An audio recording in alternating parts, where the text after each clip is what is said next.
Le phénomène climatique El Niño, qui exacerbe les impacts de la crise climatique au niveau mondial, entraîne des sécheresses, des inondations et des cyclones tropicaux plus fréquents et plus intenses.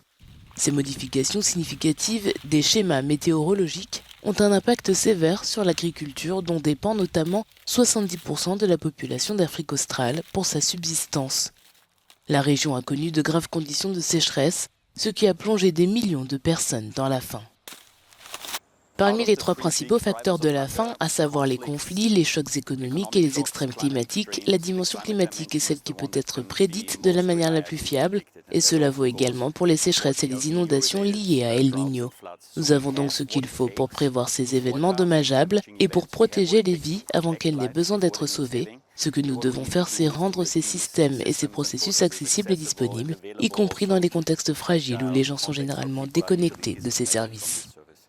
Dans d'autres régions, le phénomène climatique El Niño a contribué à de fortes pluies et à des inondations soudaines, touchant près de 850 000 personnes au Kenya, en Somalie, au Burundi et en Tanzanie. Les récoltes ont été détruites et le bétail est mort, et des personnes ont été déplacées.